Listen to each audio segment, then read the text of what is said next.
And before you roll your eyes at me, thinking, this is another productivity hack they have come, please hear me out. Have you ever set a goal for yourself, like finally tackling procrastination, and then at the end of the month, you look back and you think, I had big plans, but somehow I didn't quite make them happen. Here's the thing, I used to beat myself up not meeting my goals until I discovered something that actually changed everything. And it's called the After Action Review from a book written by Michael Bongesteiner, The Advice Trap. It's actually a way of asking yourself a few simple questions at the end of the week or the month to reflect and grow. This isn't about being perfect. It's about being honest with yourself in a way that actually helps. It's built around three simple clusters of questions, and let me show you how it works.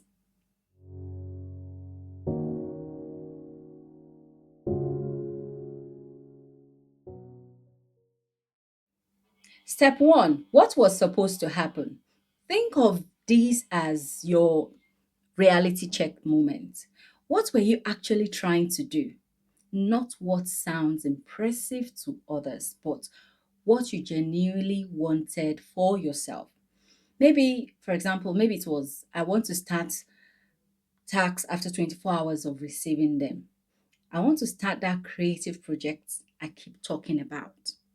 Now, to step two, the second cluster. What did happen and why the gap? Now, comes that part where you get real with yourself. And I mean, really, really real with yourself. What actually happened? And here's the key, we're not doing this to shame anyone.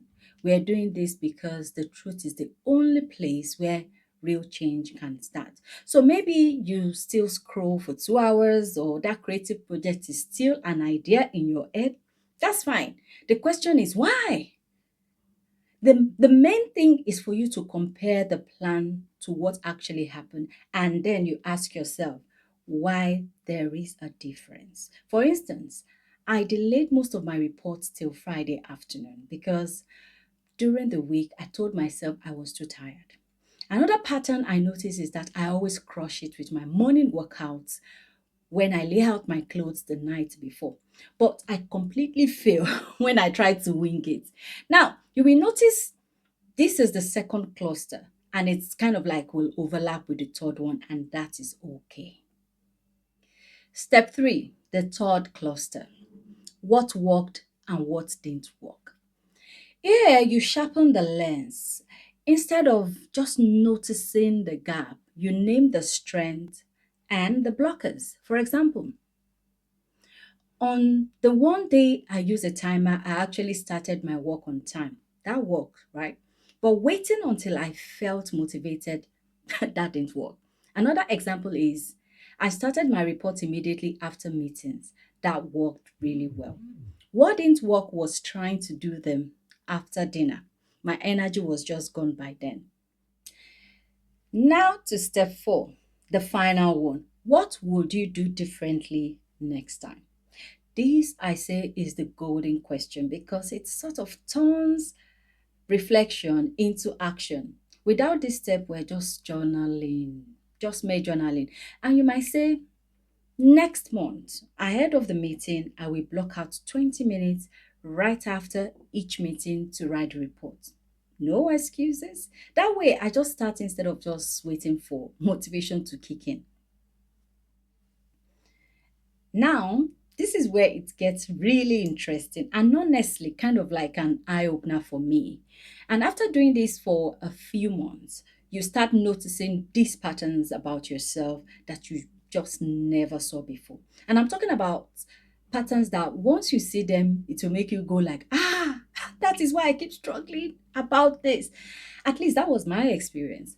For me, when I look at my own retrospective, my the few patterns that kind of like showed up for me, things with clear deadlines or external anchors, like speaking engagement or hosting a guest in my house, get done.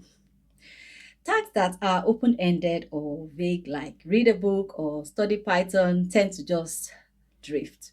And distractions like binge watching YouTube or leaving things to till late night creeps in when my time isn't structured. And then I sort of got accountability partners, someone like a coach or a mentor, a friend that helps me to stay on track. Because when I isolate, I tend to procrastinate. So for me, my strength, when I have structure like a clear block of time in my calendar, I get things done. But my weakness, if I rely on willpower or motivation to do things at the end of the day, I crash. So, how do I adjust for next month? I set fewer and clearer priorities, putting structure in my calendar and setting up a quick check-in with someone so I've got accountability across board. And look, I'll be honest with you, seeing some of these patterns wasn't exactly flattering. Realizing that I basically turned into a productivity zombie after 8 p.m. was a bit of a wake-up call. But you know what? It was also incredibly freeing because once you know your patterns, you can work with them instead of constantly fighting against yourself. What you're really doing is breaking out of that frustrating cycle of setting goals, forgetting about them, and then feeling disappointed in yourself. Instead, you're creating this gentle but powerful loop. You set an intention, you honestly look at what happened, you learn something about what actually worked, and then you adjust. It's like having a really good conversation with yourself each week or month if you decide to do it on a monthly or weekly basis. And it's one where you are both honest and kind. And that's how you make real, lasting progress. Whether it's procrastination, building healthier routines, learning a skill, or working on your relationships. So here is my challenge for you. As you step into this new week or this new month, grab whatever you write on, either your phone or a journal or whatever, and spend the next 10 to 15 minutes asking yourself these questions about what happened. I promise you, you will learn something about yourself that surprises you. And hey, if you try this, I would love to hear what patterns you discover. So drop a comment and let me know what is one thing you realize about how you actually work.